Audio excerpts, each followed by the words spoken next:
Krisna dan Mbak Wati nih, seperti apa mungkin menanggapi somasi dari Natalie Holzer sendiri ini melalui media sosialnya?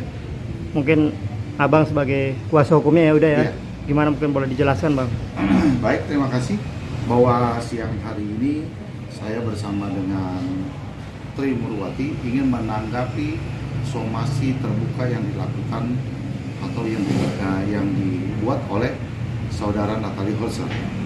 Kira-kira kurang lebih 1 minggu yang lalu ya, 1 minggu yang lalu somasi terbukanya yang mungkin saya sedikit bacakan. Saya Natalie Holzer bersama ini menyampaikan somasi terbuka kepada Tri Murwati yang merupakan mantan asisten rumah tangga atau orang yang pernah bekerja dengan saya atas pernyataan dalam video yang beredar di laman itu yang membuat asumsi yang tidak berdasar dan dapat menimbulkan fitnah.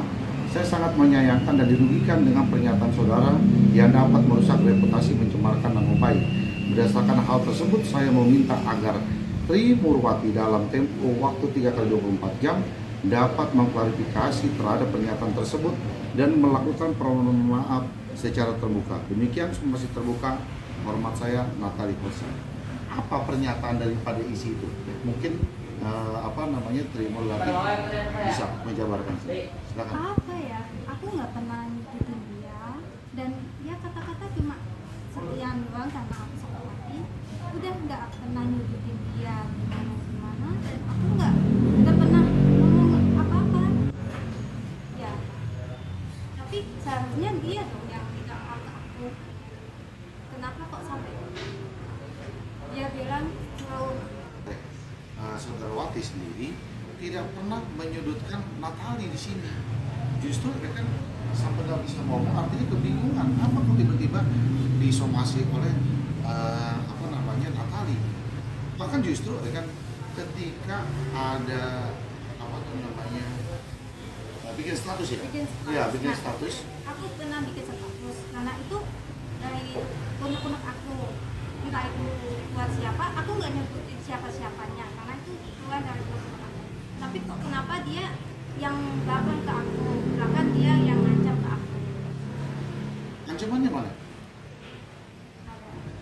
Jadi saudara Wati ini pernah membuat status keluhan hatinya.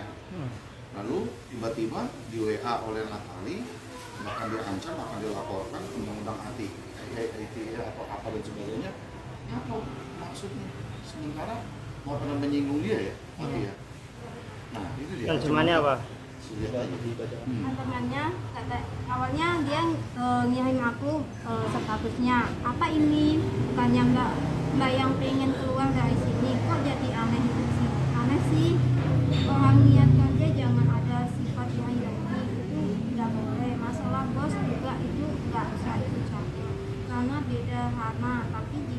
Tapi jika nanti ada sesuatu yang terjadi saya tahu itu kamu dan saya nggak akan tinggal diam. Udah tahu kan sifat saya kalau udah nggak suka sama orang. Nah, di situ kalau mentalnya berani dijawab, jangan cuma berani di status apa saya harus cari kamu sekolah. Gampang kok cari kamu, ketemu langsung ngomong depan saya.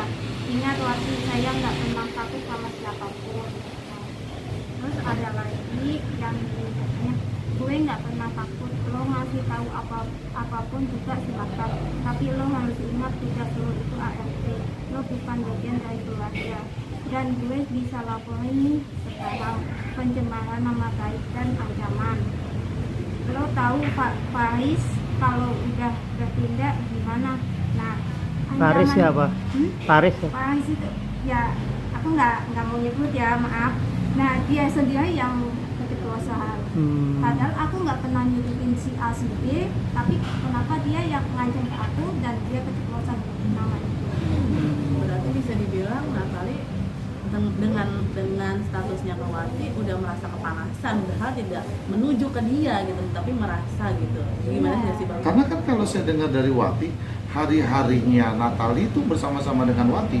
Bahkan waktu ketika terjadinya gugatan perceraian di pengadilan, Wati juga dijadikan sebagai saksi ya? Saksi. Diminta oleh Natalie sebagai saksi. Ya, Karena setiap hari itu memang bersama-sama atau sama gimana? Natalie. 24 jam, 24 jam sama Natalie. Ya, karena kan Oke. Nah, setidaknya 24 jam sama Natali. Tinggal sama Natali Iya, sama-sama. sama Natali. Oh, artinya tahu seluk-beluk dan perilaku Natali setiap hari ya? Iya. Oh, itu mungkin yang menjadi alasan Natali marah sama Wati. Statusnya apa sih kalau boleh tahu? Statusnya apa? Aku sih awalnya nih pengen ketawa kenceng, terus dengan cara itu Anda pengen bikin aku panas, nggak bakal bisa sayang, karena aku udah lebih nyaman dan Anda juga itu udah nyaman, dan Anda juga udah diludahin tapi Anda jilat lagi. Udah makin kesini makin paham dengan sifat Anda ya sayang. Lihat aja ke depannya, oke? Sekarang Anda bisa ketawa, bisa senang, tapi suatu saat nanti Allah bakal membuka kebusukanmu dan kelicikanmu. Aku mah nyarinya keberkahan, bukan nyari saingan. Dengan Anda begitu malah aku lebih semangat lagi dan lebih berusaha lagi, gak bakal mempan karena itu kompor udah rusak di aku. Jadi nggak bakal keluar api dan nggak bakal kena panas aku mah. Oh, itu di Instagram story. Enggak, di WA. Di status WA-nya Wati. Status WA-nya Wati. Tiba-tiba ditanggapi, kan Wati dapat jawaban dari WA-nya Natali yang tadi yang sudah dibacakan oleh Wati itu Iya. sendiri. Itu tanggal berapa pasca perceraian itu ya? Udah putus atau Ya kemungkinan ada sebulan lebih. bulan lebih? Bang, terkait somasinya apa akan ditanggapi atau Jawabannya apa dari Ya, abang? artinya kan kita melakukan klarifikasi dulu Iya. terhadap somasi terbuka yang dilakukan oleh Natali. Lalu di situ kan Natali akan kalau kita tidak menjawab atau bagaimana, dia akan melaporkan ini menjadi tindakan hukum lebih lanjut lah selama 3x24 jam. Ya buat Wati sih siap-siap aja ya. Siap aja. Di saat kita benar, ngapain kita takut? Berarti ini udah berapa dari masa somasi itu? Udah habis waktunya Somasi tuh? itu udah Udah habis, udah sebulan, Minggu. Satu minggu ya? Seminggu lewat. Iya, udah 1 minggu yang lalu lah lewat. Nah, justru yang harus diklarifikasi adalah terkait masalah KTP-nya si Wati yang disebarkan oleh Natali di IG. Ya, sampai udah nyampe di Hong Kong, Malaysia, Waduh. di Taiwan. Yang bunyinya bahwa himbauan buat klien dan para yayasan yang mau ambil ART lebih hati-hati ya. Ini kan kasihan buat si Wati. Wati kan harus masih bisa mencari pekerjaan yang lain, masih dibutuhkan oleh keluarganya untuk menghidupi keluarganya ya Wati ya. Iya. Ini kan artinya apa dengan KTP-nya Wati yang tanpa izin disebarkan di IG dengan kalimat seperti ini ya. Iya. Itu yang keberatan Wati itu seperti Ada itu. langkah apa bang? Artinya kan itu menyebarkan identitas terus pribadi data dari Wati. Ya nanti kita diskusikan lah kan seperti apa langkah-langkahnya. Kalau Wati sendiri ingin meneruskan ini menjadi langkah hukum ya kita jalankan. Artinya Wati sendiri tidak takut dengan ancaman dari Natali sendiri yang mensomasi akan melaporkan ke hukum. Aku nggak takut karena aku nggak merasa fitnah dia, aku nggak pernah merasa mencemarkan nama baik dia. Selagi aku masih benar, ya kenapa? Insya Allah aku hadir.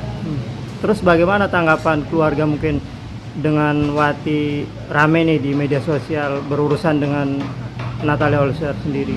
Ya kemarin kalau nyinggung bapak ya, kalau bapak masih aku tutupin, aku bilangnya itu berita hoax. Tapi aku bisa jujur apa adanya. Tapi kakak ya Bismillah, di saat kamu yang benar, insya Allah bakal ada jalan.